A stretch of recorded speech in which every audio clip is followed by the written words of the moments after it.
Hello, everyone. My name is Donna. My pronouns are he, him. And tonight, this is maybe the last game of the Gauntlet Community Open Gaming of March 2022. Tonight, I am running Corvid Court, which is by Spencer Campbell, about a group of ne'er-do-wells, all Corvid themed, in the city of Nest, in which they do horrible things to horrible people. So let's get intros from everyone, and as is traditional, we'll use character keeper order, left to right. So an intro from yourself and your character.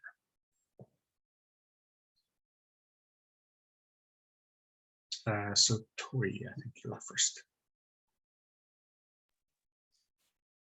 Okay, so I'm Tori. I use any and all pronouns, so use whatever you like, and I'm fine with it. I'm going to be playing Ezekiel Jesse Leggett, who is a crow, so that makes him an assassin type. He has a scholar background, which puts him as a spy technician. So as a scholar, he excelled in a singular subject, and that subject was forensics. So he knows how to kill people and how to catch others that kill people. But when teaching, he would teach less about catching killers and more about killing people, which got him in quite a lot of trouble. But gained him favor with the court, which is why he's here. Awesome, thanks. And Will. Hi, I'm playing Bromia the J, who is a former cutthroat, who, you know, cutthroats, what they would have said, because he did get people killed, he did do terrible things, but it's more along the lines of he got other people to do those terrible things. He sort of was contracted out the cutthroatness, but really the blood's on his hands. And the worst job he ever took on was removing an entire merchant guild, which involved convincing a lot of people that they were each the only person who was doing a job, and trying to stagger it all and timed it. And that's what got the court's attention, because there were a lot of people who all suddenly got brought up on several dozen independent counts of murder, and all went, well, it was that guy who paid me to do it. And then Bromia was like, well. Awesome. And finally, Amanda. Hi, everybody. I am Amanda. I actually just accidentally minimized all of my windows, so I just need a second to get my life together here. Fabulous. Okay, I am Amanda, she, her. I am playing Margaret the Magpie, or class magpies. Margaret, Maggie, whichever. Magpies are the covetous people, but that's because they know there's power and possessions. I gave Margaret a background of wealthy, so hyper-capitalism is what's going to happen here. Hopefully I can pull it off. We'll see. Yeah. So why did you endanger your comfortable lifestyle to work for the court, and what responsibilities do you need to keep up when not doing court work?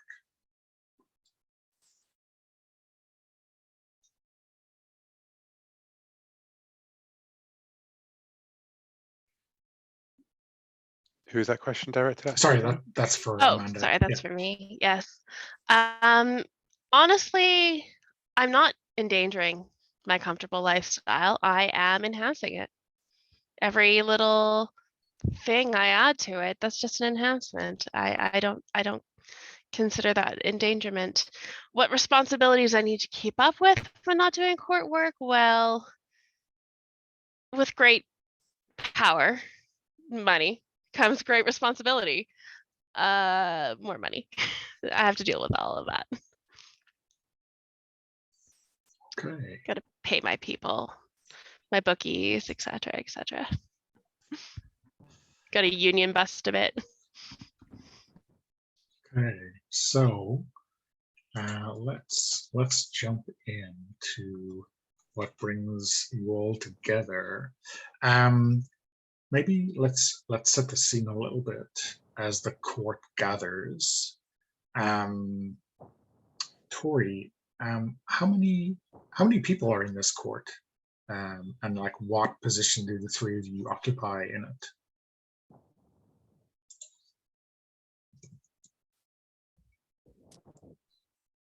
Oof. Let's see.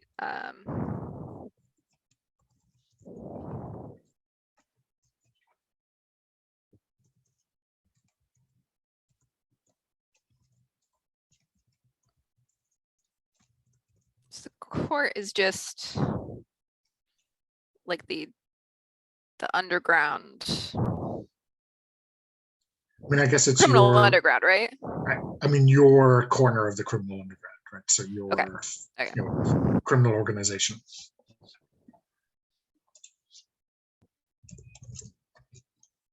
It's quite large, comparatively.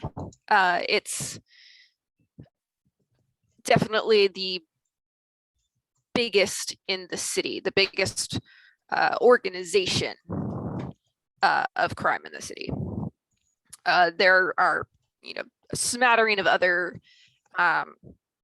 gangs and unorganized crime in the city. But when it comes to organized crime, the court is definitely the biggest.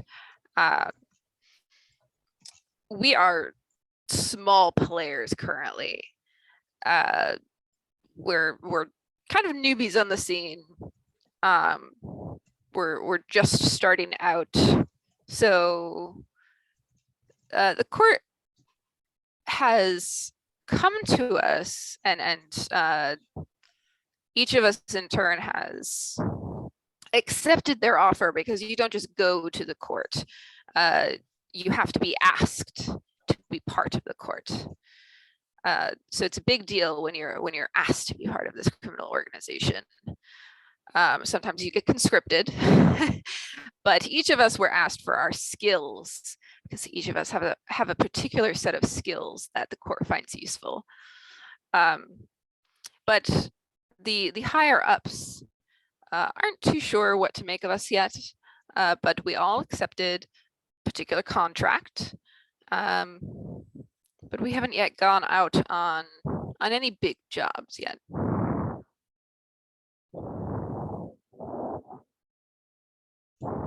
Okay, cool. And Will, geographically or kind of location, what kind of building or what kind of setup does the court have? I think that the court has it's got to be some sort of tower, right? What kind of court of crows doesn't Corvid Court doesn't reside in the upper echelons of Nest. I think it is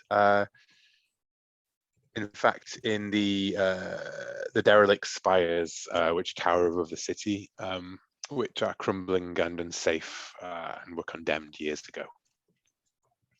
Of course, it may well be maybe to those in the know that they were condemned by bribery rather than by actual unsafety. I'm completely blanking on the right words for this, even though I know. So the court paid people off to get everyone out of your hair, and It's far too unsafe to go into the into the echelon spires. They are derelict. They should be condemned. It's strange how the city hasn't got around to demolishing them yet, frankly. But that's held up in another bit of paperwork. And Amanda, what stories do the locals, or the nearest locals, tell about the court? Oh, so many stories. Rumors just fly, they're abound. Rumors and stories of courtly intrigue, of seductions, of murders, of lies, of betrayals, and every sort of scandal you could possibly imagine within the ranks. And yet, nobody knows the full details. It's a game of telephone. This person said this, it gets elaborated on. This person said this, it gets elaborated on. Nobody knows what stories are true, which ones aren't. Hearsay and conjecture, those are kinds of evidence, right? Of course. While you were describing that, I thought, oh, maybe there's a line of pulp Harlequin style novels set in the courts. Someone's making read them. money off of all these terrible stories. Awesome. Okay, and okay.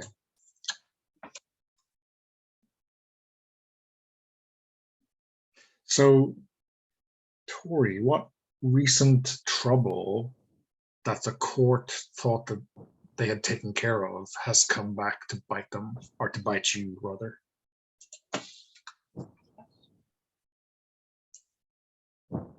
So bite me or bite the three of Sorry, us? to bite the court, yeah. Oh, to bite the court. Um,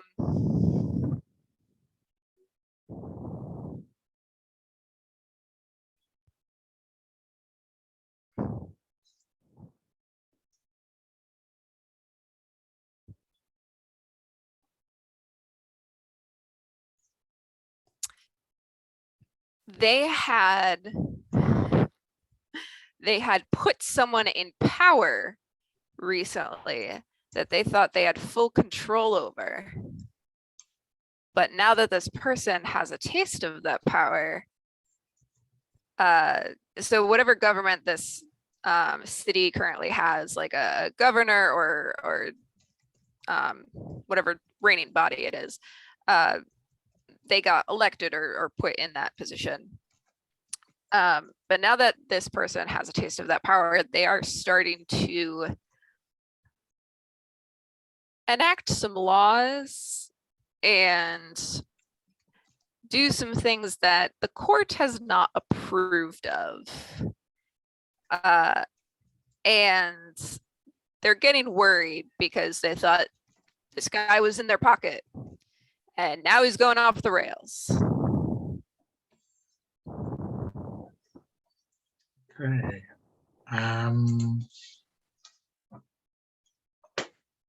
Will, what key member of the court has recently disappeared, and what do you think has happened to them? The key member of the court who has disappeared is Mother Raven, and Mother Raven.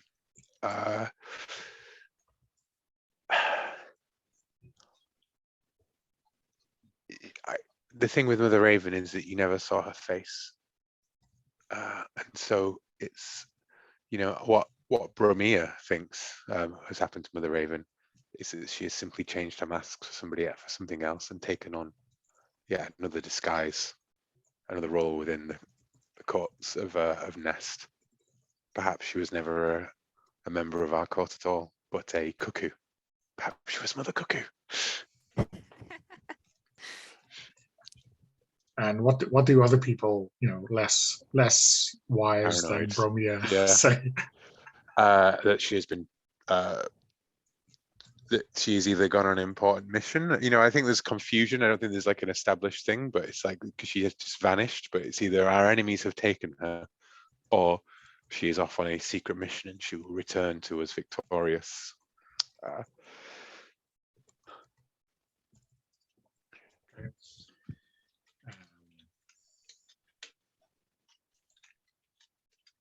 And Amanda, lastly, what have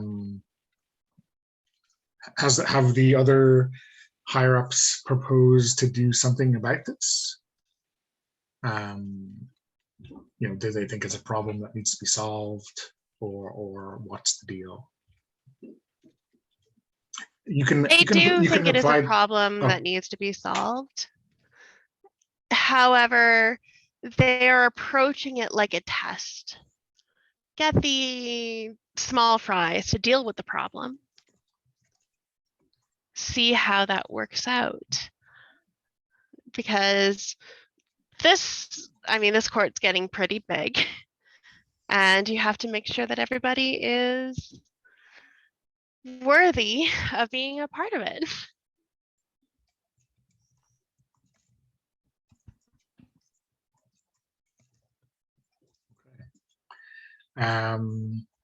So yeah, I think it's maybe, so the kind of interpretation I'm taking from that is that, the higher ups are just going to leave the small fries to do what they think is best, and the cream will rise to the top. Self-starter, the usual corporate buzzwords apply. Okay. I think if things got really out of hand, the higher ups would probably take control of the situation. But this is definitely let's watch them fight it out and see what happens.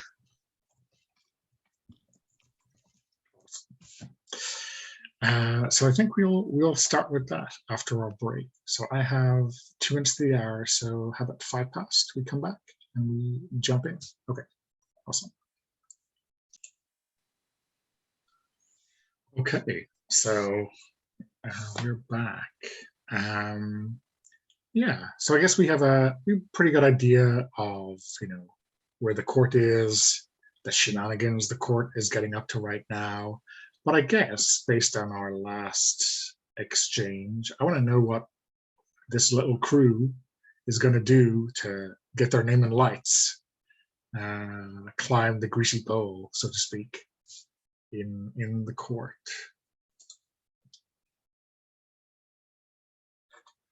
Well, it's magistrate. We set him upon his perch, and he just thinks he can fly with his own wings.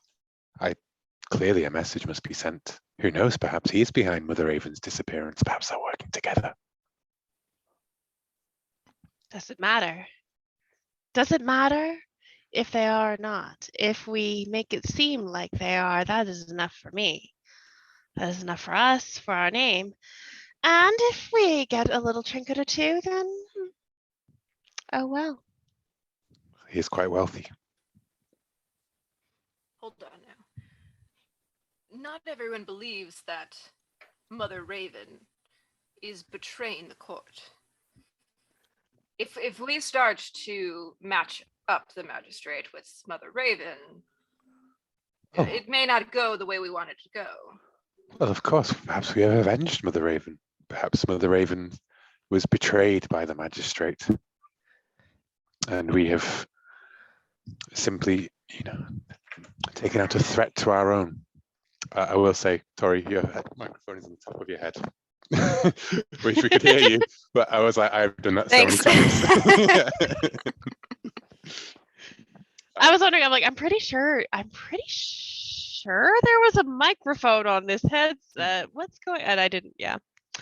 Good spot. In either case, he seems a most tempting target. He has many trinkets, many things of which the court has given him.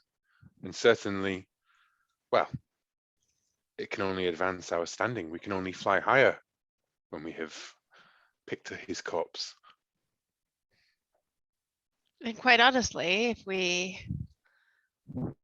if we do approach him in a particular way, and if we can best him, the pecking order will change with us on top.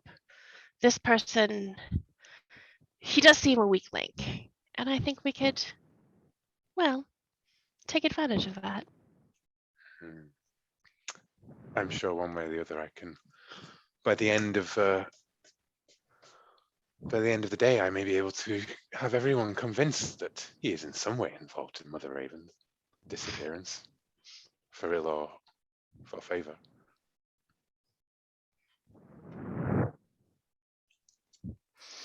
So can we give this magistrate a name? We call him Crane or something bird themed as well. What's a good bird name? Heron? I liked Crane, to be honest, just because Crane's really good. It sounds like just- an evil guy name. Well, I mean, it's I'm immediately just jumping to Scarecrow from Batman, right? Jonathan Crane, Yeah. and I'm like, yeah, that's a perfect like long and lanky and a big nose and kind of like like big like A little bit springy plague hair. doctor-y. Yeah. Like not the Cillian Murphy Scarecrow, No. uglier than See, that. that is a Yeah. terrifying scarecrow that we don't talk about. Yeah, the other scarecrow, regular scarecrow. Okay, so it sounds like, I mean, I wouldn't say a plan, but it sounds like a target. It'll all fall into place once we have the mark. Now we could destroy his reputation. We could tear that to shreds. But I know Ezekiel has rather sharper talons. I mean, Talents or talons, or was that supposed to be Talons. ambiguous? Ambiguous, yeah.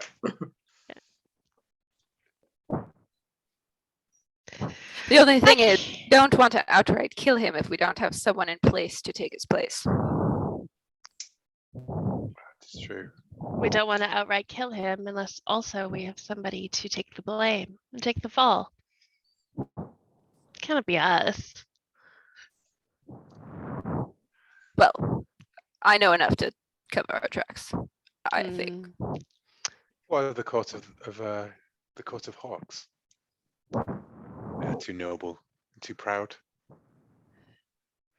Oh, I believe we need to rely on stooges. We need pigeons. We need pigeons to take We this need fall. seagulls. Yes. Blinded by nothing.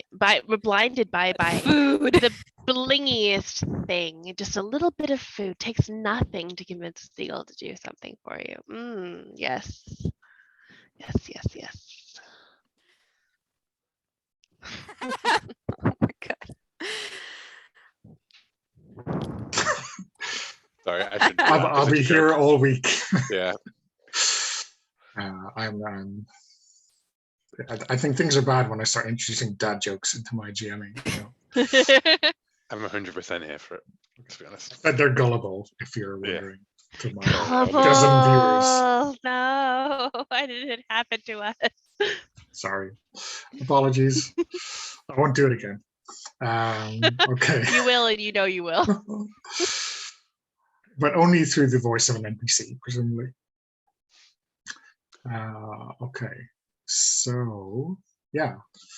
Sorry, that was an interruption by me. I'm sorry.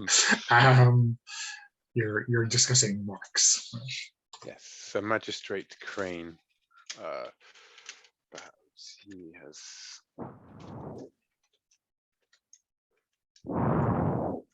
But I hear Prosecutor Sparrow is jockeying for position. We could elevate him. We could give him all he needs to bring Magistrate Crane to justice.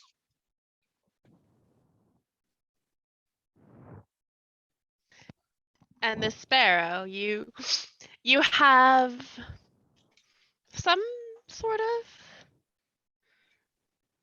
of voice over him. Sparrow seeks to fly higher than his current position. I think we'd prefer a parrot. Yes, but parrots are known to speak all the words of many others as well as our own. Ezekiel, whichever bird we bring up into our confidants here. I assume that should things go wrong, you are willing to clean up after the situation. Oh, undoubtedly so. Fascinating. Truly, truly fascinating. So, as So- much as I love doing bird bird puns all night long. Okay. I mean, I'm here for it. I'm here for it. So I guess I'm seeing like a triple-headed plan, right? Kill Magister Crane, blame the gulls as the patsies, and elevate or propel Prosecutor Sparrow into place as your new man in the spire or whatever, the ivory tower or whatever, wherever the important the people who think they're important rule from. Does that sound right? That sounds good. Yeah. Okay. So yeah, I guess we got work to do. So we probably have 30 minutes of play per plan. So That's why we made 3 plans in one. yeah, So we get yeah. triple the action.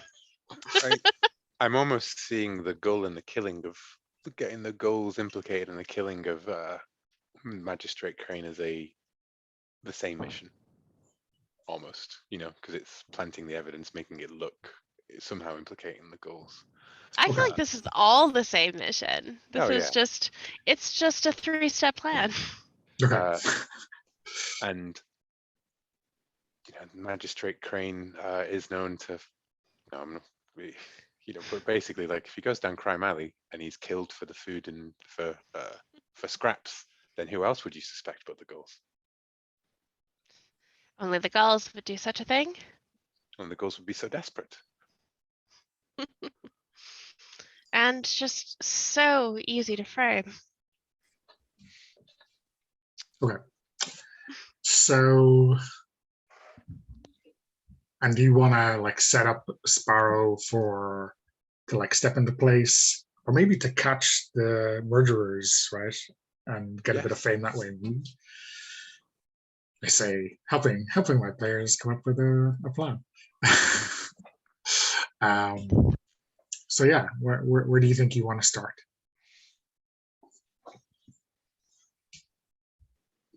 This person we're trying to elevate up to the new position, Sparrow. Sparrow, was it? Yeah. Mhm. If he catches, he, she, they, if they catch the killer, murderer, kidnapper, I don't remember actually what the situation was. If they are the hero of the day, that's a real quick way to elevate. Yeah, so the idea is that we're going to remove the crane, implicate the gulls in his death, and allow Sparrow to prosecute his killers, and therefore step into position. And yeah, Simple plan. All we need to do is ensure that Crane is in the right place at the right time. so I'm not sure in mechanical terms, Donna, how much of, like in Blades, for example, right, you'd roll like a engagement roll or whatever, right, and it would just dictate where in the plan you ended up. A bad one would mean you're in the worst possible place for it to run into trouble. There is no such handy mechanic in this game, so I'm happy to like do some hard framing, kind of to the decision point of each of these kind of 3 different aspects of the one plan. Well, I was looking at my playbook thing, right? And Jay finds great relief in spreading the reputation of the organization to all that would hear it. So spread fear of the Corvid Court to those who think themselves immune to it, just to take that as kind of like an angle, right? And I would say that maybe the role there is in convincing Sparrow to go along with it. Yeah. I'm just conscious as well that I've got the talky character, basically. Yeah. And we have established a plan that could be, you can always approach every plan in RPGs with a sufficient amount of talkiness. So I'd be happy to take a back step to anybody's, the murder one is the one that I think once you've murdered someone, it sort of rules out the other possibilities. So I'd love to leave opportunity for you to use those crow abilities somewhere, And I'm not sure, well, the varieties in trinkets actually couldn't, because power and possessions. So what could you offer, perhaps, Sparrow? But then you want to acquire things, don't you? Anyways, so that's my pitch for what I could do. We could do with Sparrow, anyways, at least. Yeah. I also have an idea. Go for it. We need what's his name? Crane to be in the right place. The right place is in the Gulls territory. And he knows he's been messing around and not doing what the court says. So if the J starts talking about where members of the court are going to be along his normal route, he might be worried and take an alternative path. And if we drop hints around a specific area and kind of drive him specifically to the area of the town, so he's forced to go through the Gulls' territory in order to get to work or to home or wherever he needs to be, then he'll have to be in the right place. Not only that, a magpie, well, you do a favor for a magpie, or if a magpie does a favor for you, that is, you don't shake them after that. Margaret has connections to help sort of ferry this crane along the path we desire him to go down. Should anything go wrong, it will. It's a brilliant plan.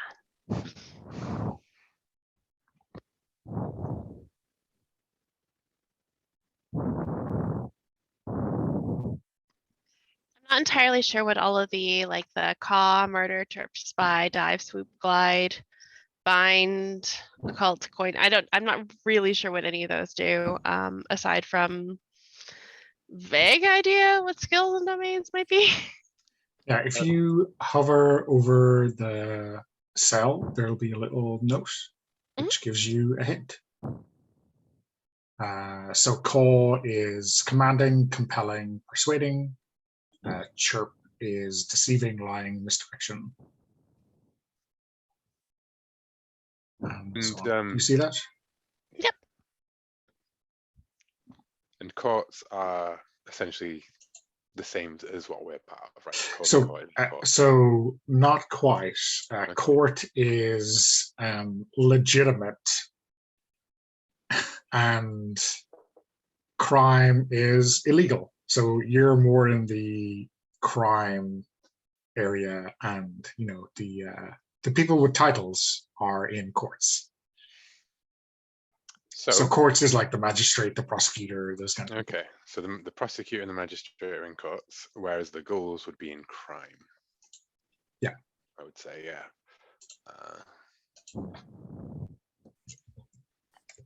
Okay. From what I remember of the brief bit I did of Spire, if you were to do something as in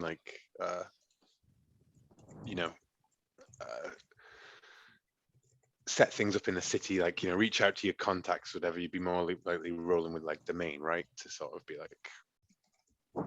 I reach out to some of the people I know in the occult world, or the worship, the faith and followings of the creed of the nest kind of thing, or in this case probably, well, the magpie's contacts, for example, and coin, I would say.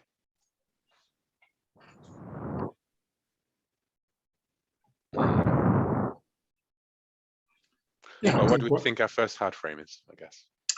I would say it is, arriving at either the home or the workplace of Prosecutor Sparrow, right, to get him set up first. alternatively, you could do it with the kind of rumor mongering to set up that kind of steerage for Crane. Yes, but I would love to see more P characters, because once per session I can mask my face and voice to match someone who I have seen or heard. So I would love to establish more people who I have seen and heard. Okay, yeah. So Sparrow, yeah, who's that?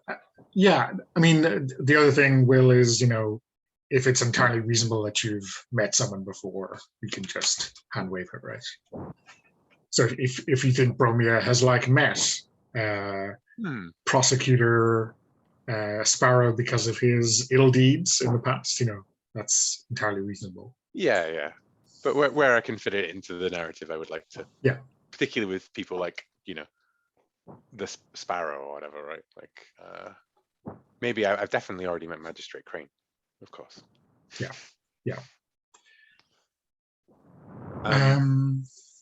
So perhaps Sparrow in his office. He's a prosecutor, so that is like a court. Like there's too many courts in this. The place a judge might do his work. A courthouse. Court of law. Court of law. Yeah. Yeah. But I imagine Prosecutor Sparrow as being ambitious and quite poor, but hardworking, rising type of bird. So he perhaps works in a smaller court, a less well-resourced one. Probably dealing with the crimes that no one expects to be completed, because perhaps Tax evasion. Tax evasion. Yeah, tax evasion. I was going to go with smuggling, but yeah. Same thing. Yeah, I mean, tax evasion seems like the kind of thing that powerful people might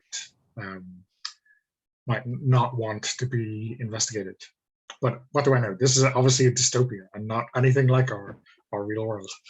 Well, that's perfect, because it allows us to tie both together. Perhaps the Gulls killed Crane for the ill-gotten gains that he has done by helping tax evaders, allowing Prosecutor Sparrow to claim both things and then step immediately into the bribes that the magistrate was already taking. Yeah. So yeah, we have this little court of law,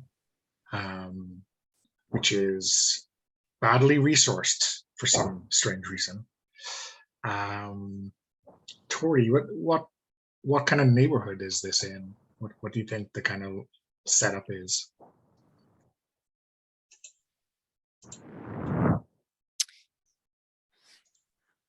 Sparrow's office is in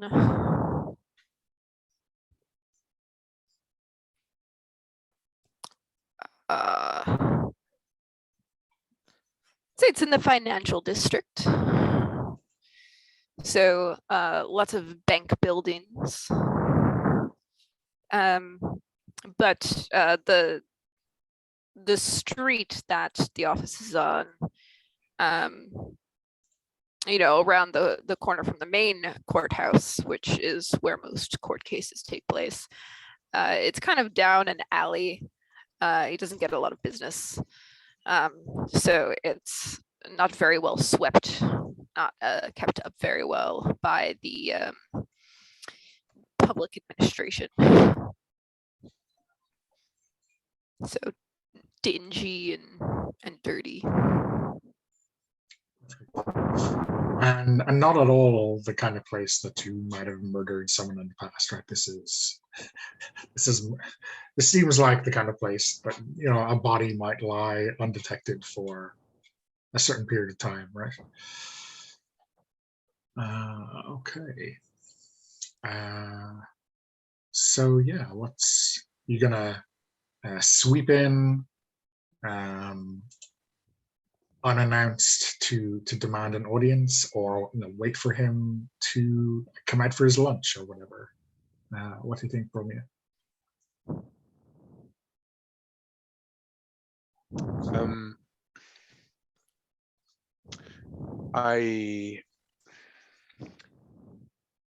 I mean, we're the crows, right? We're a Corvid Court. I mean, we got to do something daring and go straight at, like, appear in his office mysteriously or whatever, right?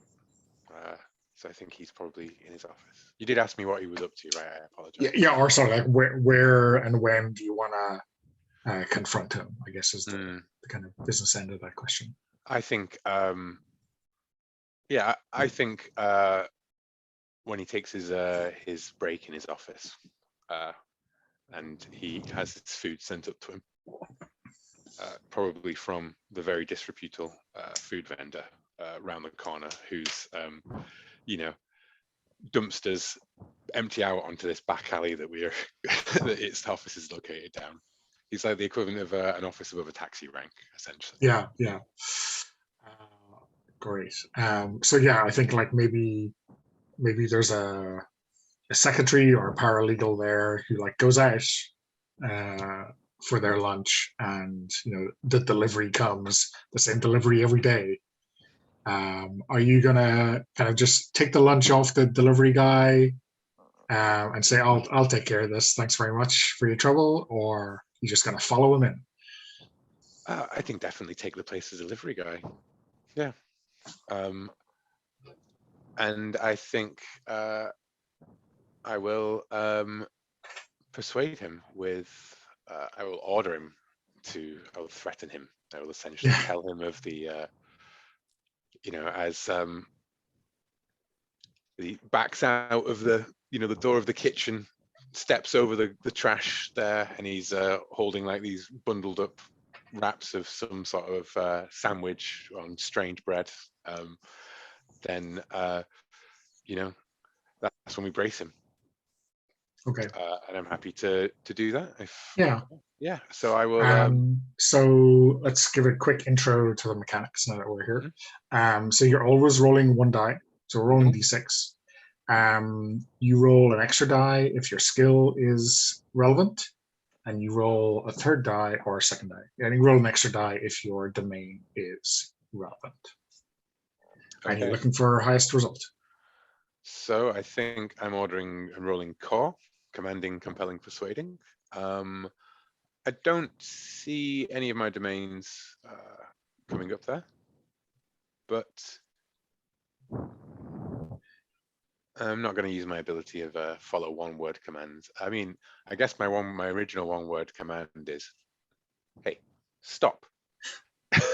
Yeah, I mean, I think for this one, I'm imagining like maybe coin would have worked for like the merchant or bribe, bribe, or courts maybe because you're delivering to a law office.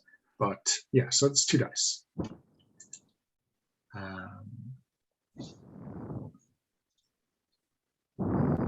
That's 5 on both. Okay, so just like in Blades in the Dark and a couple of other systems, 1 to 3 is a failure with a consequence. 4 to 5 is a success, but with a consequence, and 6 is a clean success. So what we do for that is, okay, so you're getting what you want. Because you got a consequence, you're marking one of your resistance tracks. So you kind of, there's a little bit of negotiation, like, does this seem like a claw, an eye, or a beak resistance? So yeah, sure. So there's notes on these as well, but claw is like physicality, eye is mental, and beak is kind of social. That's the. Well, it says remaining undetected, and I think as intimidated as this, delivery man from, financial district's greasy kebab shop is certainly, it's still someone who has seen us and knows that we've arranged a meeting. So if anything bad goes here, it could well come back on us. Yeah. So mark the first checkbox in weak. Mm-hmm. And the way the fallout works is if your highest die result is below your current checkboxes, you take fallout. So we just do one roll and we find out everything in that. Okay. So no fallout.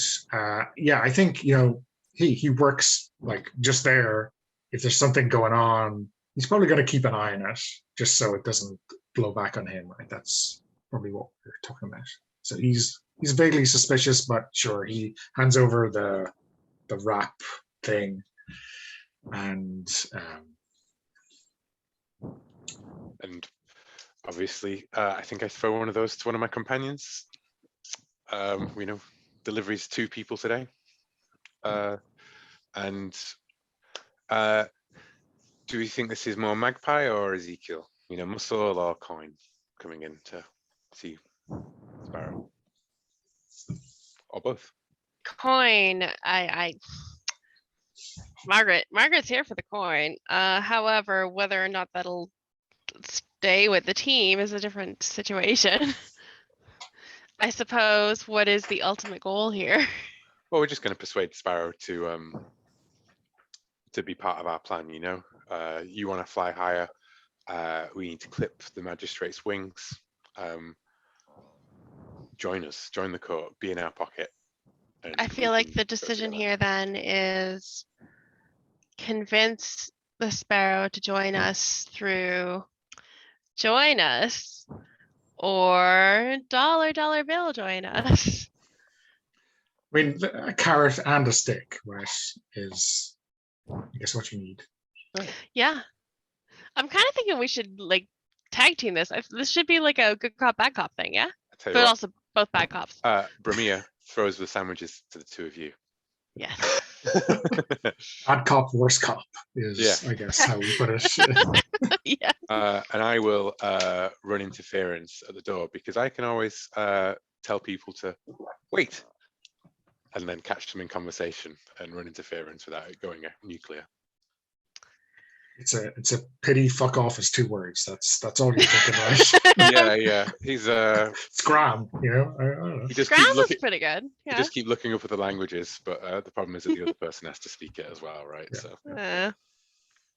So Okay. I think all of this kind of happens, and Bromia makes it so that Sparrow comes into this place. The only people in there are Margaret and Ezekiel.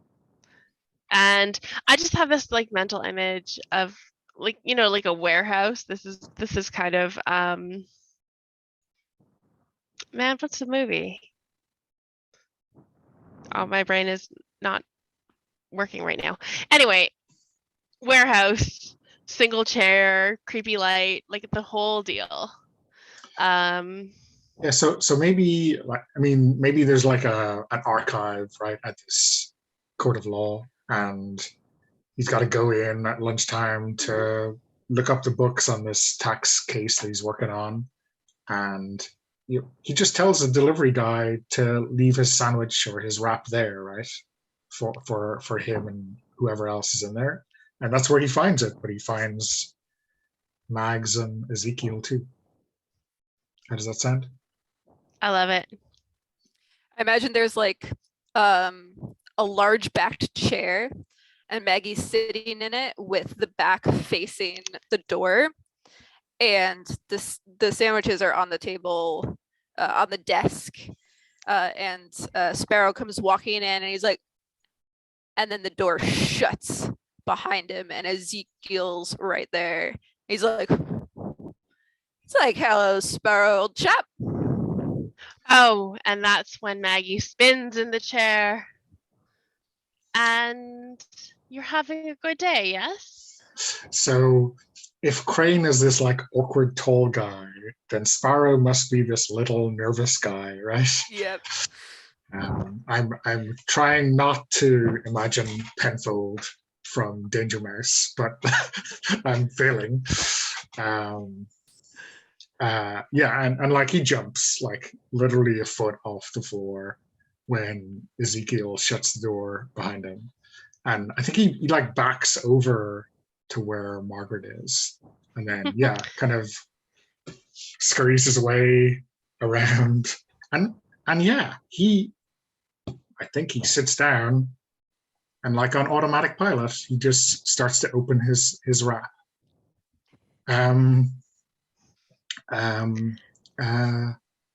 Absolutely. Hello. Unload on us. Tell us your story, Sparrow. We know you want to speak. About Sparrow, Sparrow, Sparrow, Sparrow. You're not so naive. And I think Mags is kind of, there's a coin and she's sort of doing that thing where it kind of goes through the, I couldn't possibly even do it in real life. Like, the thing where it happens like over her knuckles. I would very much like you to tell us what you know about the court, what you know about, was it the magistrate? Magistrate Crane, yeah. Magistrate Crane, yeah. What you know about the magistrate, and perhaps we can all make it out of here happy and wealthy. The court of hawks, you mean? Ezekiel will tap his crow-tipped cane on the desk. Corvids, I meant. Hawks, terrible creatures, shrieky creatures of no use to anyone. There we go. Naive but bright. That's what my partner tells me. Yes, Sparrow, you are correct. Now, what else does your partner tell you to say?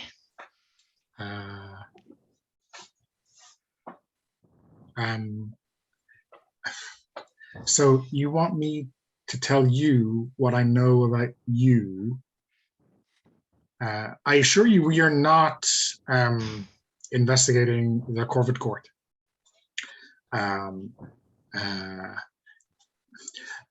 There's some very interesting things about the Corvid Court. You see, when the statutes were put in declaring those spires derelict, it meant that any income earned by persons operating or domiciled there were not taxable.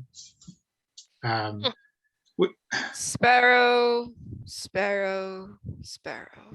Oh no. What have I We're said? not here about your work. Oh, but we're here to offer you a job. Oh, okay. As a tax consultant? Tax consultant. Oh, Sparrow. You want me to assure you that you will not be prosecuted for any things in my domain which could be prosecuted? Imagine trying to prosecute us. Ezekiel. I am imagining no such thing, I assure you. Yes. Let's set your sights a little higher, Sparrow. Oh, sure. But the Corvid Towers are amongst the highest, are the highest. And he's going to point out the window at the courthouse next door. Or not the courthouse. I guess where does the magistrate work? What building would it be? I guess it'll be like City Hall or something like that. Right? I imagine it's outside this window, conveniently placed so that I can point to it. Absolutely. Well, I hadn't thought, there'd be a long and torturous career path for me to get to sit. But no, you're about to make me an offer, I believe. Sparrow, what if this career path was not long or tortuous? What if instead it was quick and painless, and all you had? Painless. Yes, that is true. And all you have to do, Sparrow, is what we want you to do, which isn't much. Really.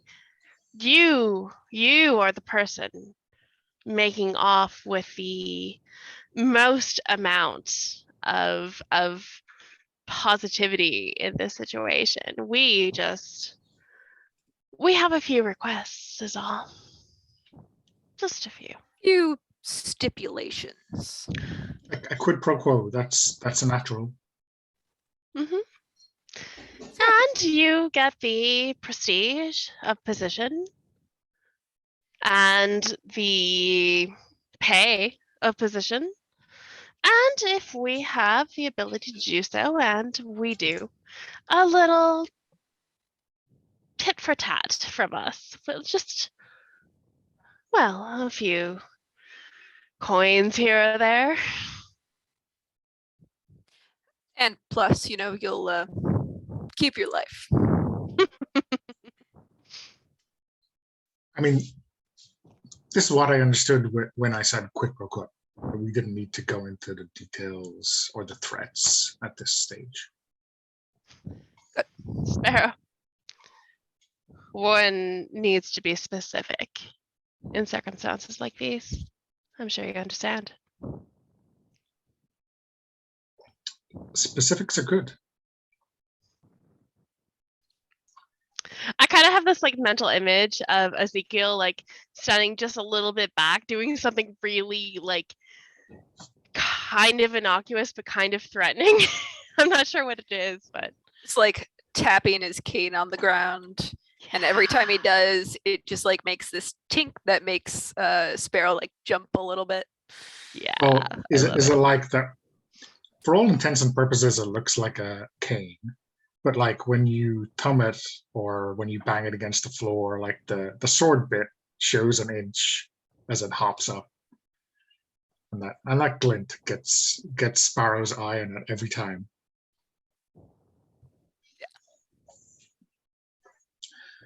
So what do you need me to do?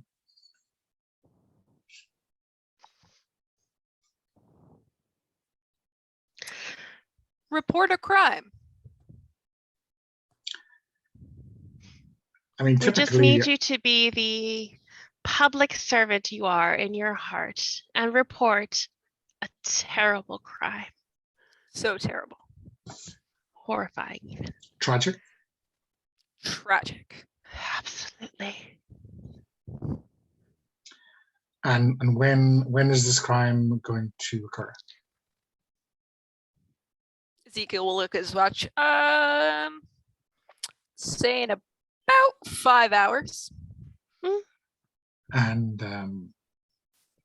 where might I be best placed to exact the swiftest of justice upon the perpetrators? You should be on, well, I suppose the corner of Main and Beak. There's a cafe there. The cafe is called The Roost. I highly recommend the Bananas Foster. I think I might even have supped there once or twice. And just so there's no mistakes, who are our prime suspects? That is not your concern. I mean, I wouldn't want to misidentify in my enthusiasm. Oh, I have an idea. For one of your skills, Margaret. You can pull out a picture of the suspects. Oh, that's perfect. Or like a drawing. I don't know if we have pictures. Nah, we got pictures, but I feel like it's like old school black and white. Like it's a Polaroid, but black and white. Like it's just weird. It doesn't matter. So, yeah, And I mean, Margaret's going to hold this picture up to Sparrow. She's not going to let it go. Just look here. Do you see this person? sure. You'll see them again tonight. And you will make note of their height, hair color, clothes they are wearing, the sort of thing people expect from a witness statement. Do you understand? Absolutely. And what are the mechanisms of my elevation going to be?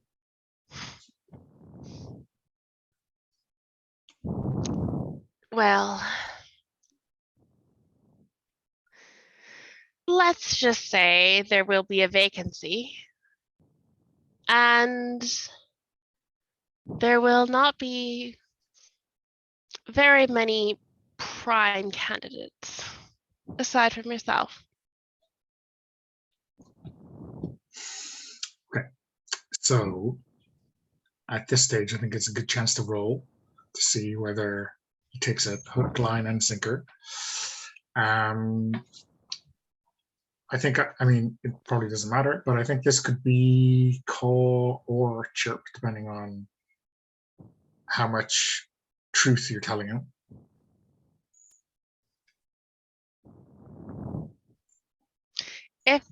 I mean, this is kind of Margaret and Ezekiel at the same time. Is there a help mechanism here, or do we both roll, or? There's no help mechanism, but I think what we can do is, if there is, I think it's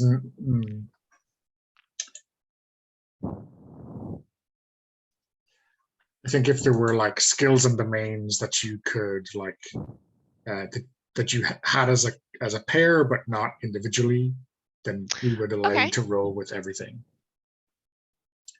So in this case, right, we have literally Ezekiel has courts, and you have call and chirp. So I think between the two of you, you'd be rolling 3 dice. Okay, so when we build our dice pool here, it is a d6 for each skill and domain.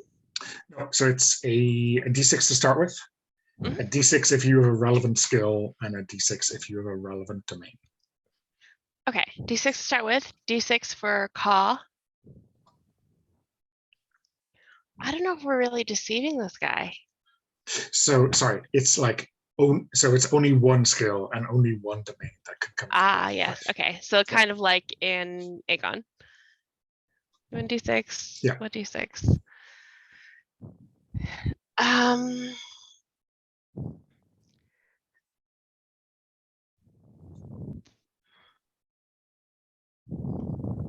guess I'm rolling 2d6. Yeah, and then Tori, you can roll 1 for courts, which is a domain I think is relevant here. Yeah, I agree. Not that I need to agree. You're the well, no, the first word of the game. This is a negotiation in classic Blades tradition. And then we're looking for the highest result amongst the 3 dice, and I'm going to give you both stress or resistance for the honor.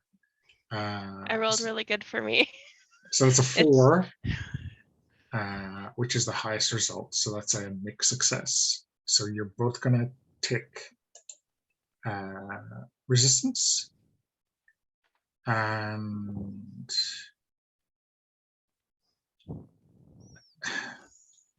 I could see this being eye or beak. You know, this is like a, although you have the upper hand, it's like a negotiation, right? You're trying to keep your level head, focus your attention, but also there's like some social status, social finagling going on here. So I'm going to mark beak because I think that's what Margaret is more afraid of, what the fallout would be in this situation right now, if that's okay. sure. Tori, we- you can mix and match. Do whatever makes the most sense to you. Ezekiel's marking I because it's definitely more of a keeping himself calm and not shanking this guy. We need Yeah. him for our play. Not just kicking 7 shades out of him is definitely something you have to concentrate on. Okay, awesome. So we are just on the hour. So how does another 5 minutes sound? Yeah. Okay.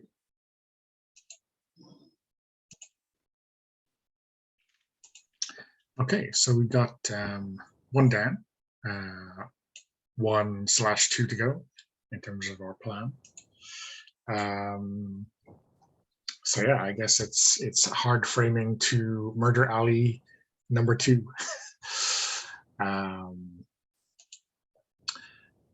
I guess there is maybe before we get embroiled in the actual murder of Magistrate Crane and pinning it on the Gulls, I guess the question that I have in mind is, you can't just walk into Gull territory with complete impunity, right? You've got to have wet their beaks. some approach, right? Yeah. I don't think we're going into Gull territory at all. Well, we need to. So we're going to implicate the Gulls and kill Crane. That's the 2 things that we've got to do here, right? So, what would be an interesting way of implicating the Gulls? Maybe like we could do the prep for that and then kill them, because I feel like killing the magistrate is a nice one to end on, rather than the. It's never as fun to tidy a crime scene up as it is to make a crime, right? So like, let's try and do that in advance. So like we could find the Gulls and steal one of their knives, like, or something from them, like take something from them to plant on the magistrate, or lure them into being in the wrong place at the wrong time. Something where we will basically be able to say, like, this is how we fucked over the Gulls, basically, in this situation. Yeah, I mean, is there, much like Ezekiel's crow-headed cane, is there like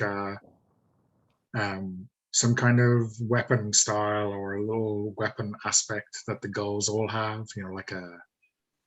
Like an orange tip on the hilt of their daggers or something like that. Well, Yeah, I'm Well, trying to think. They're all called Mike. That's a given.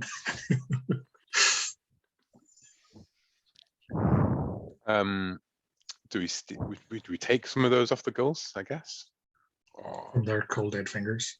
from their cold dead fingers? They're not going to use them. So I was thinking we should keep him alive. What if we got both the Gulls and Crane together in the alley and then killed Crane? And then, the Gulls are running away from the scene of the crime. It's a lot of witnesses, though. We would need gonna to believe have Who are going to believe the Gulls? who are going to believe the Gulls, indeed. Not the But we should prosecutor, be- right? Not the prosecutor, yeah. So I like the idea of that, because I like that what we do then is we know we have the assassin, we have, where we're going to kill Crane, and we're essentially going to be luring the Gulls to be right there in the immediate aftermath or during the murder, in fact, and be the only witnesses, but also the only suspects when Prosecutor Sparrow steps out of the cafe and goes, "J'accuse" to the Gulls. Case closed. Brave hero prosecutor brings in Gulls, kind of avenges his mentor Crane, who was such an inspiration to us all. That kind of stuff. So how do we lure the Gulls there? They're Gulls. They're Gulls. Hmm. It's nothing. It's nothing to lure a Gull somewhere. Just say there's something there that they want. It doesn't even matter what it is. You don't even have to justify it. Just a chip buddy will. Mm. That'll, Yes. With can you get chip buddies with gravy on them? That's the thing here. Oh God, yeah. Yeah, chip buddy with gravy. Like, Yeah. I would love to run with that, and we could just have as like lure the ghouls on a chase through the streets. You know, like essentially steal the food from their mouths, and it'd be like an Aladdin style chase through the streets to intersect with the magistrate's course as he goes through. Does that sound good with the thing? Yeah.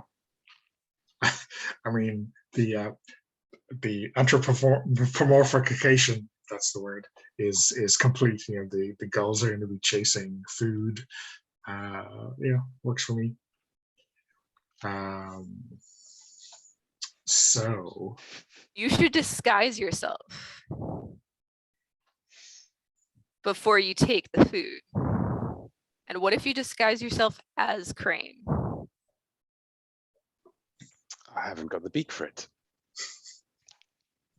goodness, how many people see Crane anyway? When was the last time anybody saw Crane out in public? You could just. But if I did, no, that would be actually a good one, because if I wore like Crane's style hat and stole it from them, and then swore at them in Crane's voice, then when they run around the corner and they see Crane, it would be his voice. You know, I would disappear, step into the shadows, and they would be very confused as the man who sounds exactly like the person who stole their food from them goes, "What is the meaning of this?"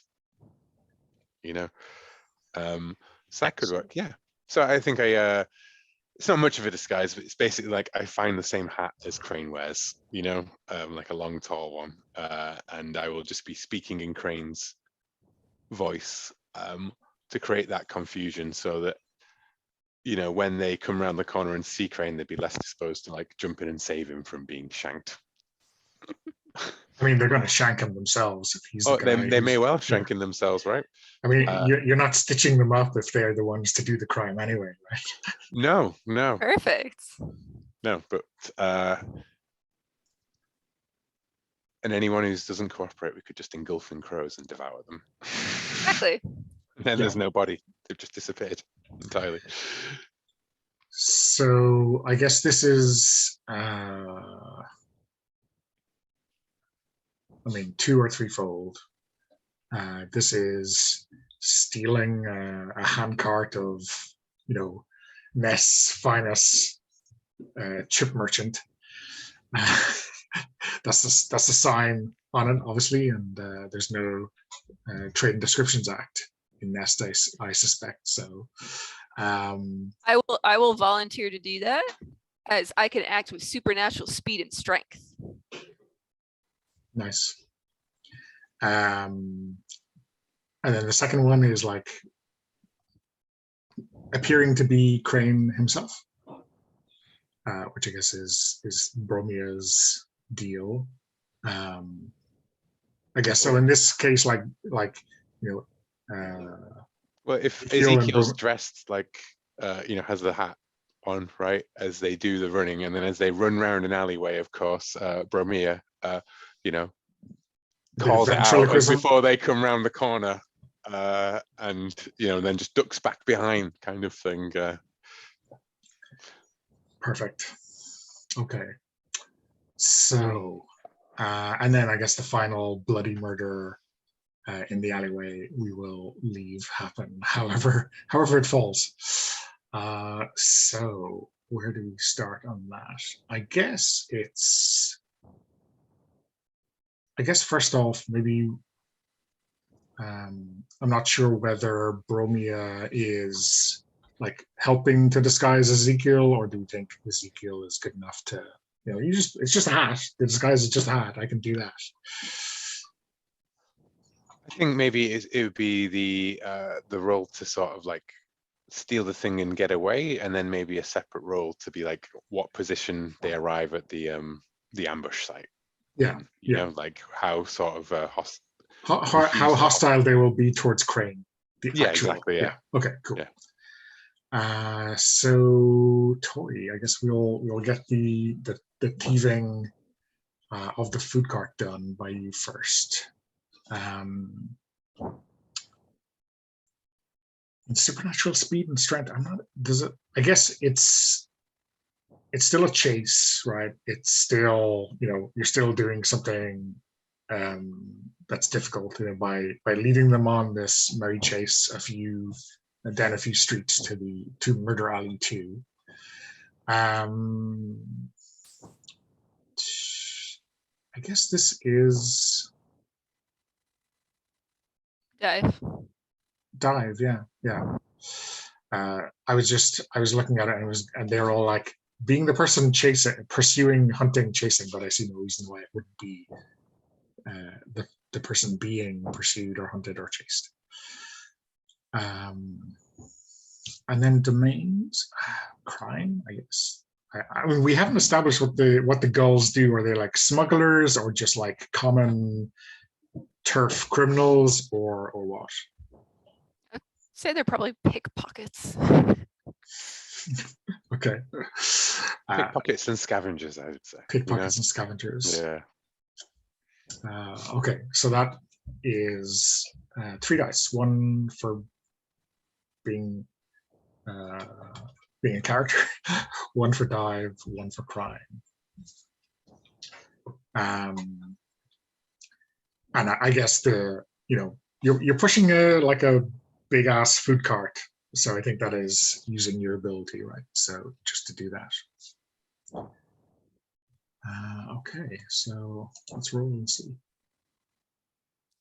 Okay, so that is I think a stress in claw. I keep saying stress. I guess a resistance. I don't know what the proper. I guess it's stress. It's stress in a resistance track. And there's no fallout.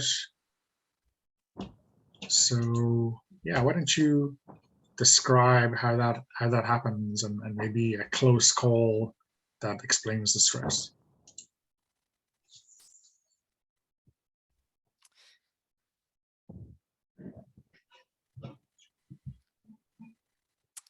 Okay.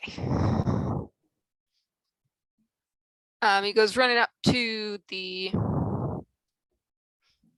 chip merchant, taps him on the shoulder to look over. His one shoulder looks the other way. He's like, "What?" And he looks back, punches him in the face, and like steals the cart and starts running off. And the gulls are like, "Hey, you have a cart!" And they chase after him. He starts running around the quarters with this huge chip cart on cobblestones because they don't have paved roads, and on a tiered city. Then he starts going up the tiered city, and these are like rickety bridges made of wood. So he's going up, and a wheel gets stuck. So he decides to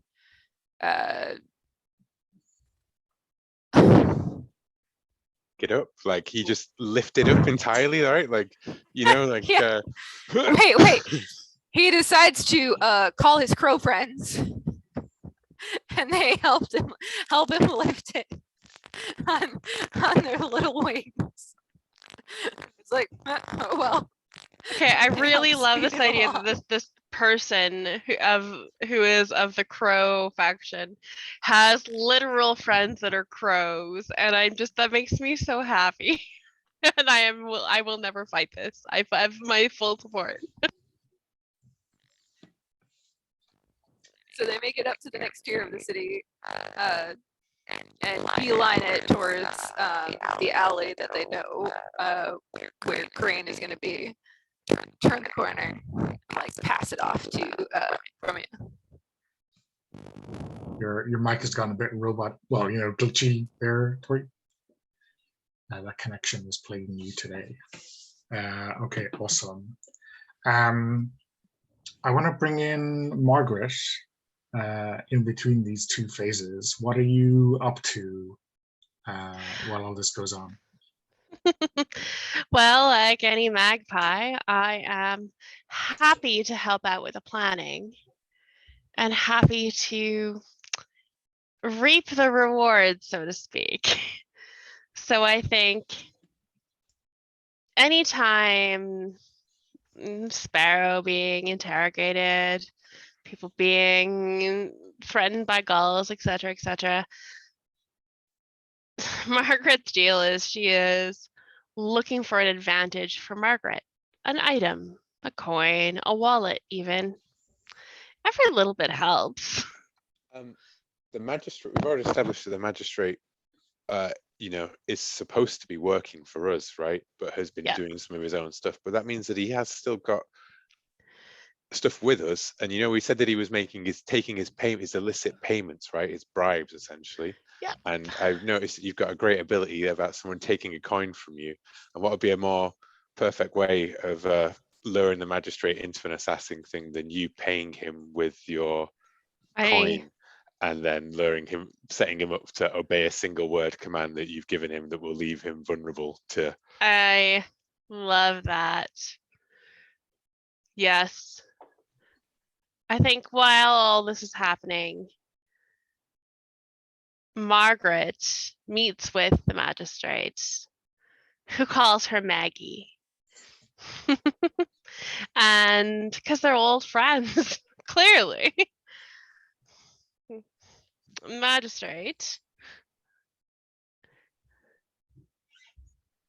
you and I, we go way back. Yes, we go way, way back. And I think, and I think she kind of digs through her leather satchel right now to, once per scene, you can rummage through your belongings to produce a small item you need.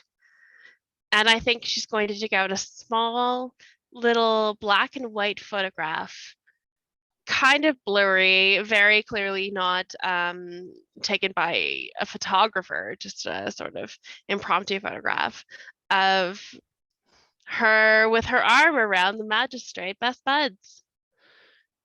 And a bunch of little kids running around, probably his kids or grandkids or whatever. I don't know.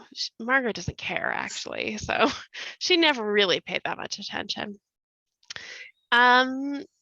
She hands the photograph to the magistrate and says, "We're old friends. You'll do a favor for me, yes?" Is this in your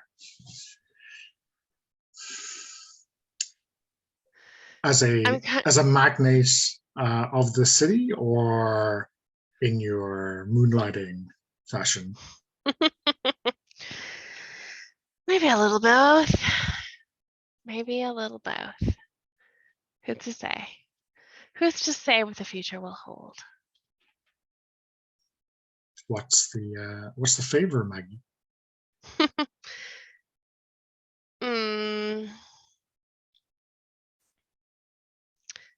I just need you to be at a location at a specific time. I need you to witness a specific thing. That is all. So easy. You trust me, yes? Maggie, we're old friends.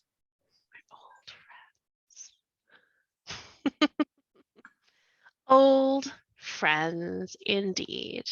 My old friend, and she hands him a address and a time. Be here at this time and do not leave until I say. Well, I have things to do, Maggie. Maybe if you tell me what I should see when I get to this address, then I will leave when I witness it. When you get there, I will tell you what you should see. You'll be there? Oh, of course. Then why don't we go together? Because I also have things I need to do. We're busy people, my dear. Imagine. I'm not going to wait around. So, yeah, he is a suspicious old coot, right? He is. He didn't come down in the last shower. He is he knows you have an angle, he just doesn't know what it is. Yeah. So I think you might have to chirp him into action. I absolutely would love to chirp him into action. So that is a D6 for the chirp. Yeah, and one for just being you. Just being awesome. Yeah. One for awesomeness, one for chirpiness. And I don't I don't know if any of my domains think you have a really domain. Yeah. really work. Not without outright saying what I am doing.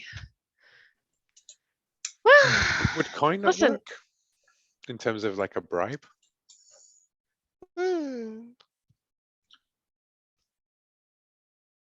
So I mean, Just obviously you could tell him that it's about a thing that it's not, or maybe you could tell him that it's about tax evasion or smuggling or something like that.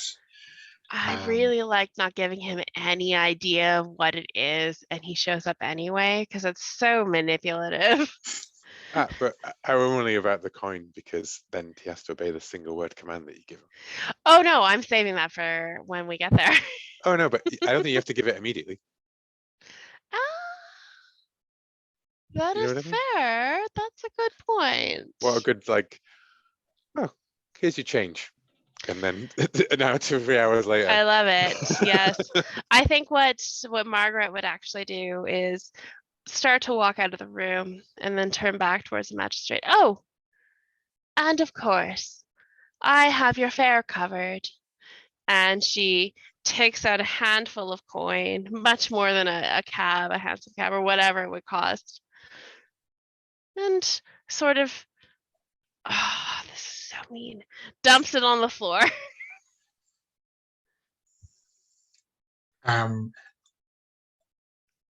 So you've got to, it says when someone takes a coin from you. So I think you have to give it to him, right? It has to be like this single coin, right? I mean, it could be a coin in a bag, right? But I think she holds this handful of coin over his hand then. Yeah. And so let's ask a question first, right? Like the domain coin is about your trade and the flow of coin and trade. Is it that literal? Does it also apply when you like pay someone off? Honestly, I would say it does, not necessarily because of like trade and commerce, but because of the shady side of trade and commerce. We are in a commerce society, clearly. There's always some shady stuff. That's fair. And obviously, right, Maggie's ability in this respect is like something that she only does in the most exceptional or rare circumstances, or that is always a death knell to the person who knows what's going on. Right? Otherwise, she'll just get herself in trouble. Yeah. Cool. Yeah. Okay. And so again, we're happy that, say, in 2 hours' time or whatever it is, when you give him that one-word command, that's the kind of the magical link is still there, right? Yeah, cool. Okay. So I got a D6 by being awesome. I got a D6 by using a skill. Yeah. What does the ability do? That just assumes that it just he gives will you this obey awesome later. power. Yeah. So 2d6. No, you're getting a third, right, for the domain coin? Oh, yes, absolutely. 3d6. This will be fine. I'm really good at rolling dice. Oh. I'm notorious. Wow. I'm literally a statistician, so like it's so funny to me how bad I roll. It just drives me. It's fine. Okay, so this is failure with a consequence. So I think this is beak stress.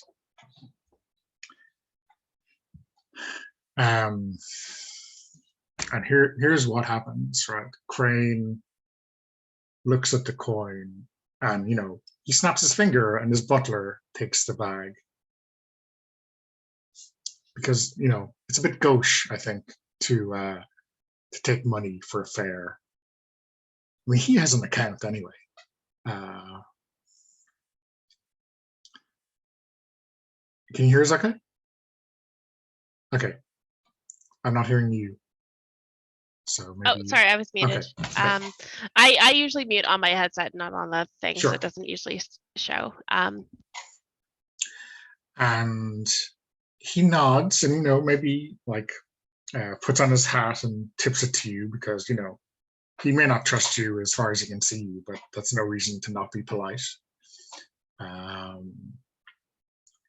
And he says, he has the slip of paper with the address, and he says, well, we shall see, Margaret. We shall see exactly what will occur at that address. Just be there, Magistrate.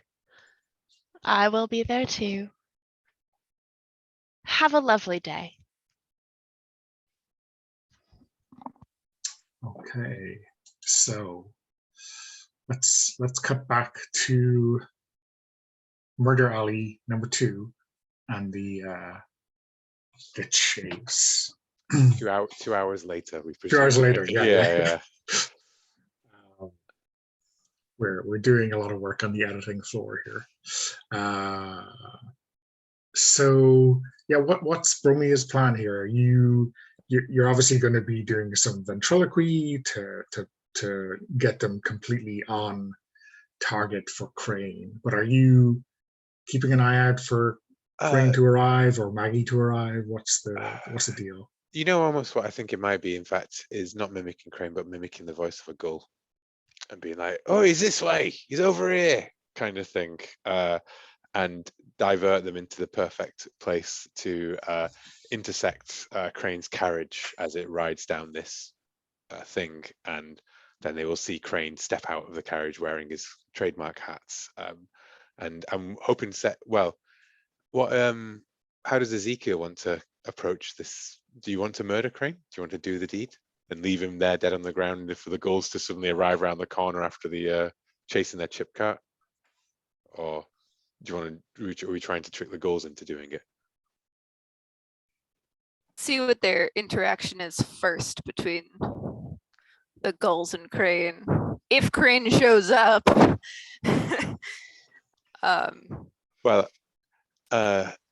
Of course, then we now have Maggie, who now has command over the driver, so therefore can say stop if he tries to run away. Okay, so I think I'm going to try and get the gulls. Well, you're going to chase the gulls. You're going to go around the corner, and I'm going to try and convince the gulls that they should. I'm going to incite the gulls even further as they come around the corner. I'm going to be yelling out from Crane's voice, like that it doesn't belong to you peasants, using all of his trademark, speech mannerisms and things as well. Okay, great. So, and I think I'm crouched on top of like a like the roof of a building, leaning over the parapets as Ezekiel comes running past with the crow flying thing, and the gulls are coming up the alleyway, and they just hear it echoing down throughout the streets. So I think that's my my chirp. Yeah. And perhaps my crime. Yeah, sounds good. So 3d6.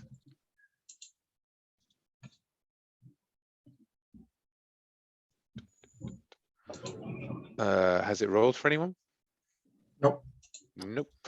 Then I think I need to refresh it. There you go. Okay. Ah, finally. 5. 5s. Okay. So yeah, I mean it's stressful, but is this because maybe there's more and more gulls arriving, right? And maybe coming from different directions, and you're maybe a little bit afraid that if one of them looks the wrong way, they'll see you with that voice. Yeah, I think definitely someone looks up as I'm as I am, as they go around the corner and they're chasing after. One of them looks back up over his shoulder, just glances around and sees just me, and I go like, I point that way, as in like, but the connection's there. So if I ever hit my fallout for Beak, you could definitely connect me with some of this stuff. Yeah. And that, like, this guy has his gull dagger drawn, right? This kind of very broad kind of carving knife kind of thing. And you can just, you've probably seen what these things do, right? And you're trying not to imagine them doing it. And he raises it in a sort of like, cheers, mate. He goes back. Pops up his hat with the cleaver-like thing. Okay, cool. And yeah, sorry, let me double check, because we didn't at the time, Amanda. The address is like to some kind of hovel or whatever in this alleyway, right? Okay, cool. So yeah, you see, I think you mentioned the carriage earlier, Will. So yeah, I think you see the carriage pulled up at the other end of the alleyway, but instead of it just being, his butler and his driver and Crane, he has, a couple of bodyguards, dressed pretty well. They are serious toughs. Who knows what they used to be, but they're serious toughs working for Crane now. Well, like he said, you'd never use the word trust between old friends in this city. Okay, so Ezekiel, is the food cart? So is the let me get this straight. Is the food cart like not going down this alleyway? Just Bromia's misdirection is driving the gulls down here, and you are like sliding into under an awning or whatever to be hidden, right? Yeah. Okay. Definitely. So I think that might be sneaking or diving, depending on what seems most appropriate. I think gliding. So like blending. Yeah, it's blending. Yeah. But crimes, unless you maybe have some shenanigans, I think this would be a good time to get in a half mouse, half steam robot automaton, get a companion named Gidget, right? So maybe there's like some kind of contraption you're going to just like push this into, and then Gidget will hide you, right? Yep. Like the most ridiculous Trojan horse. I am so excited. So I guess that makes it tech, right, as a domain. Yeah. Okay. And with that, so yeah, I guess roll those 2 dice, and let's see how it goes.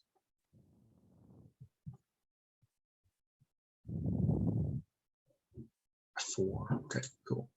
So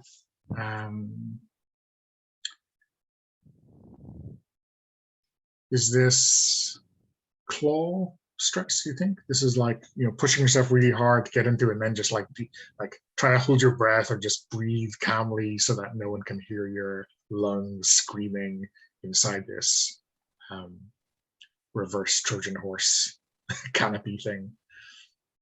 I think it's Beak, because it's literally remaining undetected. Okay, sure. That makes much more sense. What does this look like? I mean, what does Gidget do? Like, paint a scene for us on that. So there is a section of the building that looks like a trash compactor, but it's actually just a tarp that's painted extremely realistically, and it's the size that's perfect for contraband. But this one is currently empty, and Ezekiel comes careening around the corner with this cart, shoves it into the space. And currently it doesn't actually, it just looks like a chunk of space out of the wall, just like an empty space. But then when he gets into it and shoves the cart in and kind of like hunkers down into it, Gidget crawls out of his pocket. He has like kind of spidery legs, but his top looks like a rat. Like an actual rat, not a robot rat. Just the bottom is like mechanical spidery legs. So Gidget like crawls out and goes to the top of this empty space and like goes zip zip zip, and the tarp rolls out, and this like really realistic painting on the tarp fans out, and they're completely hidden, or so they think. But maybe there's like a tiny flap that. Yeah, I think maybe like as a couple of the gulls come by, like they're running, and like the wind of their passage just kind of flaps a little bit the tarp, but they're going by too quickly to notice. But there's like a moment of panic, right, as you go, oh no, they're gonna spot me. Cool. Okay, so everything's in place. You got like, I don't know, half a dozen gulls like running down this alleyway, and they stop when like they don't see the cart, but they see the guy who has the same hat as the guy they were chasing. It was like, where do these guys come from? They say, like, at the carriage and the four soldiers essentially. And there's some confusion here, right? The gulls were chasing one guy, and now there's five, and it's a very different proposition to the one they had in their head, and you all had in your head.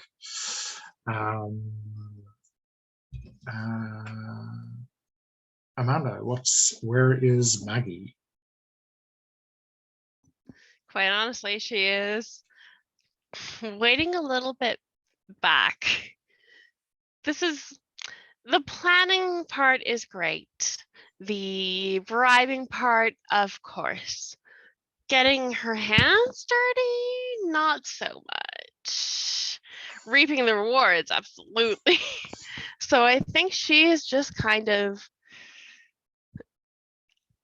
whatever the edges of this whole predicament is right now, she's kind of skirting those, making sure everything is nice and contained. And if anybody needs a little bit of buttering up, well, she'll do that. Could tell his man to attack the gulls, and therefore immediately start a bloody street fight with a street gang. That's kind of what I was wanting to ask everybody. I still have a single word command to give to our pal. What would benefit us the most? Not our employers, not anyone else, just us as a trio.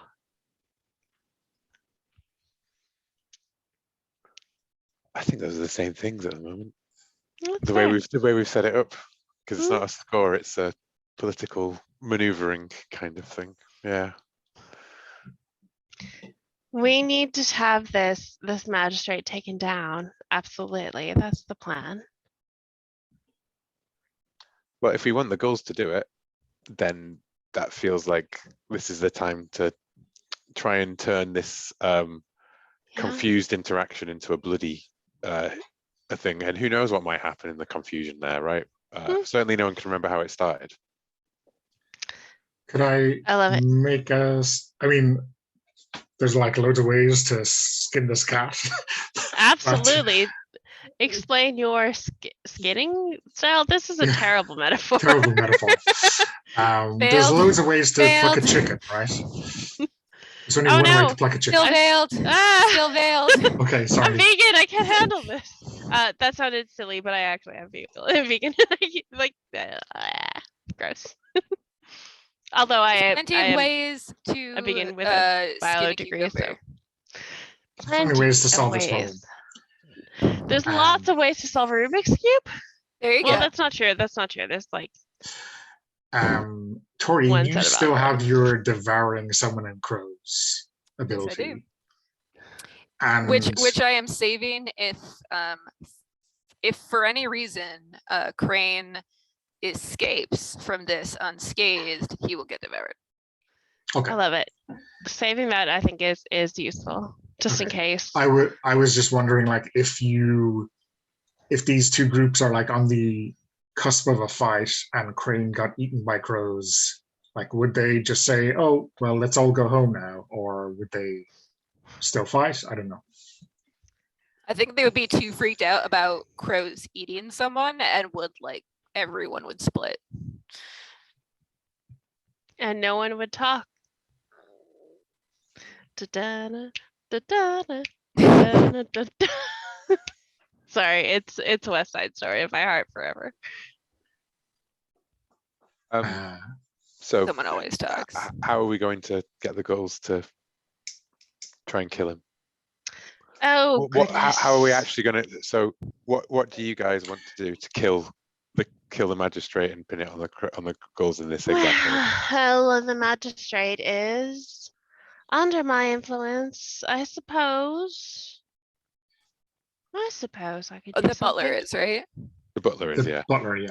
Yeah. Oh yeah, the butler. Not The magistrate. other thing, right, is Will, that your ability says those who can hear your call will follow one-word commands from you. Yeah. Mhm. Right. So it's So- multiple people. I could Right. jump out and just say, fight. Yeah. Yeah, I'm happy to do that.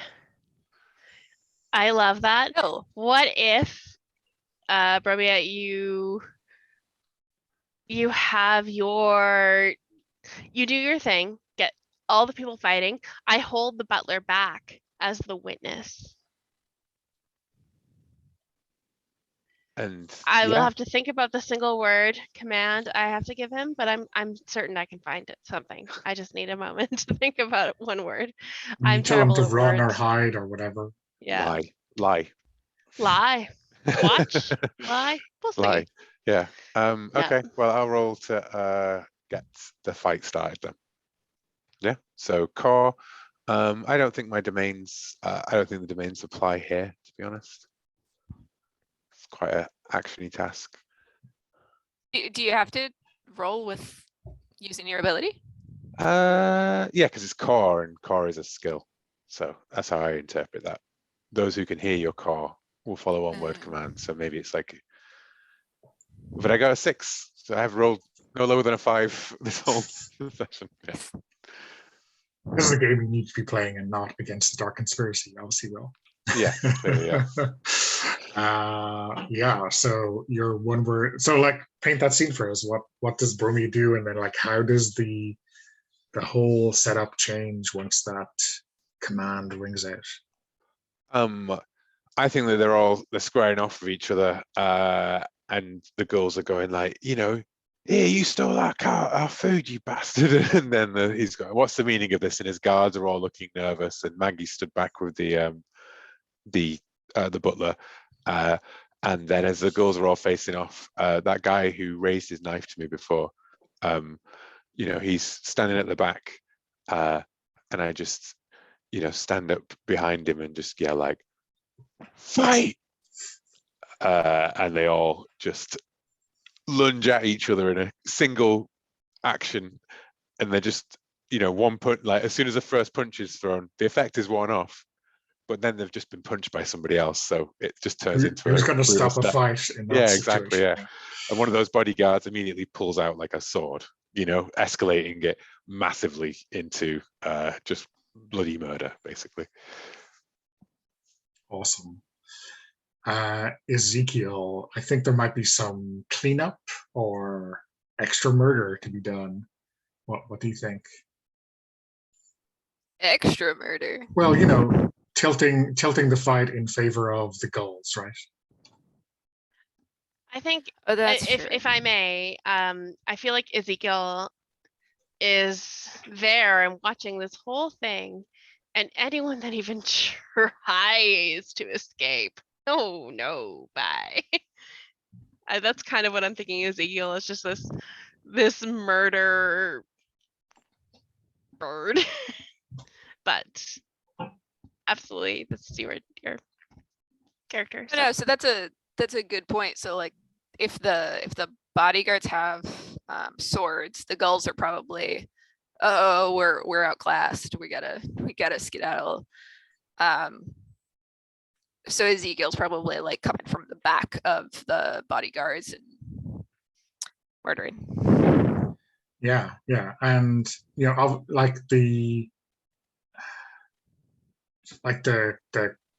compelling order is like the one-off, and maybe like one of the bodyguards like grabs Crane and starts to leave with him, and he ends up with Ezekiel's blade in him, right?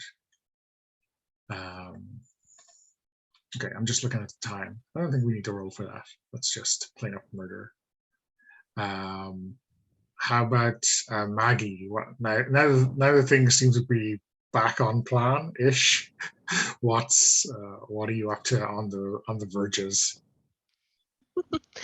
Honestly, all of this murder, etc., etc., etc., is a means to an end, and the end is money, and I'm going to do what I need to do to ensure that the plan goes off. And if I stick my hand into a few pockets, no big deal. Okay. So yeah, I think we kind of wrap up the score there.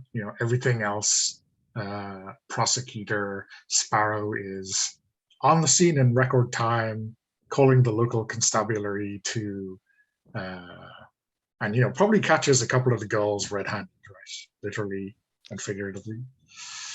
So I think maybe it's worth having a quick round of epilogues, maybe in the kind of immediate fallout or aftermath, or maybe like once your good work is seen by the people in charge back in the tower. We go in character keep order. Start with Ezekiel. So we get back to the court, to our home base. And at first, no one's heard about what's just happened because it just happened. And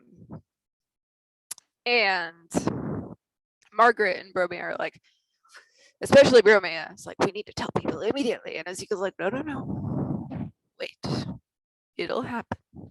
And then like a young kid who is probably also a J like barges in and starts like shouting about how Crane is dead and Sparrow is the next favorite for magistrate. And then like gossip explodes around the hall. People are like, oh, who did this? Like, obviously, like someone must have done it. And, some people in the court start standing up and like, oh, it was me. And like someone else is like, no, it was me. I did it. And then like the three of us will stand up and we're like, no, it was us. And we have proof. And we like take out indisputable proof from the scene of the crime. And everyone's like, oh. And we're like lauded as amazing. It's got to be something from Crane, right? Maybe his top hat or something like that was pulled off the crime scene. We have lost Amanda. Hopefully we'll get her back. Will, how about you for Bromia? I think it is just sometime later, Magistrate Sparrow and these a new round of for the city's first ever time they've prosecuted some tax evasion but only the right kind of tax, the right people. And you see a very rich man sweating as he sees a summons, to a member of another court, perhaps. You see him with a ring of the Court of the Hawks on his hand. And then, I sit across the table from him and I lean in and whisper, sparrows often fly with crows, with jays and corvids. We could come to an arrangement. And just, spreading the corruption further, basically. Great stuff. And Amanda, an epilogue for Maggie. I missed a little bit of Will's. My apologies. I accidentally just exited Zoom. It's fine. I'm great at computers. We see the camera sort of zooms in on a very camera. It's a TV show now. On a very posh party at a very high-end venue. Open bar, hors d'oeuvres, like tuxedo people serving hors d'oeuvres. It's really impressive. And as the camera pans over the crowd, we see Ezekiel, we see Bromie, we see Margaret. It zooms into Margaret. And Margaret sort of nods to the new magistrate. Very I know you know, and you know I know kind of nod as she takes a bacon wrapped scallop. Is that a fancy thing? Cool. A bacon wrapped scallop off of an hors d'oeuvre tray and takes a little sip of a martini, eats it, looks around to see Ezekiel. Ezekiel, what are you doing at this party? He's in his suavest top hat. And he's gotten an upgraded cane at this point. With Gidget just like chilling on his shoulder and being incredibly loud and sociable, but he always says the wrong things. I love it. Yeah. And I think Margaret kind of catches Ezekiel's eyes and nods. And I think Ezekiel probably, tips his hat. Love it. Bromio, what are you doing at the party? How do you look? What are you doing? I think just in the background of this, as the camera pans around, there is just Bromia, whispering in the ears of people, who are standing, maybe the one monocle, like as their eyes widen and narrow shrewdly, listening to the whispers being poured into their ears. And Margaret sees this happening, sees Bromia doing this, and raises her drink. Good on you, good on you. You never stopping. Well, keep going forever. Wonderful, wonderful. And she rolls back her sleeve and you see this extraordinarily fancy watch. Like clearly she's in the money now and it's just jewels and bangles and everything up her arm. And as she looks at her watch, there's shouts in the background, I think. And Margaret and Ezekiel and Bromia all kind of catch each other's eyes like, it's go time. Awesome. Okay. So yeah, I will stop the recording and then do a quick debrief. And thanks very much.